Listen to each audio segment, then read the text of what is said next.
General Langley, I have constituents that have been scattered across Africa on train and equip missions. So just ballpark, in the last decade, how many Africans has the United States military trained and equipped?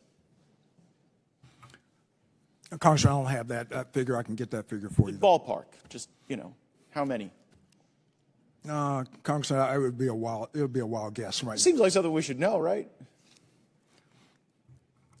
Over the years, we have trained a substantial number, especially in the Gulf of Guinea states, including like more than 10,000? It is more than 10,000. More than 50,000? I'd say we're reaching around 50,000 okay. at least. And what percentage of the people we've trained end up participating in insurrections or coups against their own government?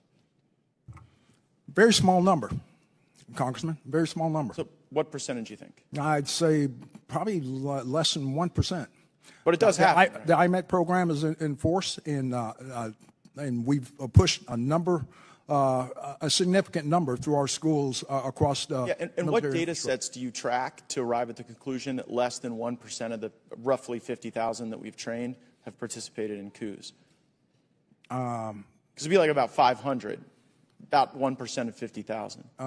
Congressman, you may have that information. I don't at this time, but I know. Well, I know there are some, right? Like go ahead and throw up that image. This is Colonel Mamadi Doumbouya, and this is a photo of him. Did we train and equip him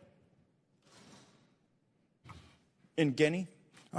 By name, I cannot identify that. Well, that guy in the middle with the big red hat, Colonel Mamadi Doumbouya, that's him with a bunch of U.S. service members outside of our embassy.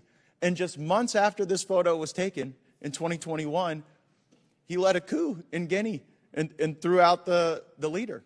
Does that concern you? Congressman, core values is what we start off with in IMA programs. Do we share core values with Colonel Doumbouya? Core values. I will repeat that. Core values. Respect for humanity. Do we share those values with Colonel Doumbouya? Absolutely. In our curriculum. He led a coup? We do. Okay, well, that's a very telling answer. In Burkina Faso, did we share core values with the leader that we trained there who led a coup? It's in our curriculum. We Leading stress coups core are in our values. curriculum? We request civilian-led governance. Wait, hold on. Is leading coups in our curriculum? Absolutely not. So civilian-led. My question is, do we share core values with the coup leader in Burkina Faso who we trained? Holistically, we teach core values with a respect for civilian governance, apolitical, and that's what sticks across a very high percentage in the 99 percentile. Right? But not everybody. And I wonder how many people it takes to plan a coup. I mean, initially you didn't know how many we trained and equipped. Then you said it was 1%. You had no basis for that 1% number because there's no data set you tracked. Mr. Chairman, I seek unanimous consent to enter into the record. Another U.S. trained soldier stages a coup in West Africa by the Intercept.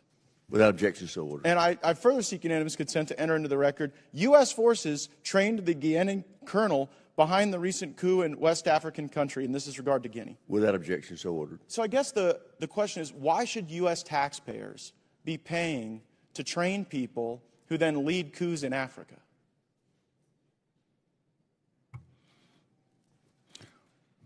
Congressman, our curriculum harvests core values and also to be able to embolden these countries for a representative democracy. But General, that democracy isn't what emerges.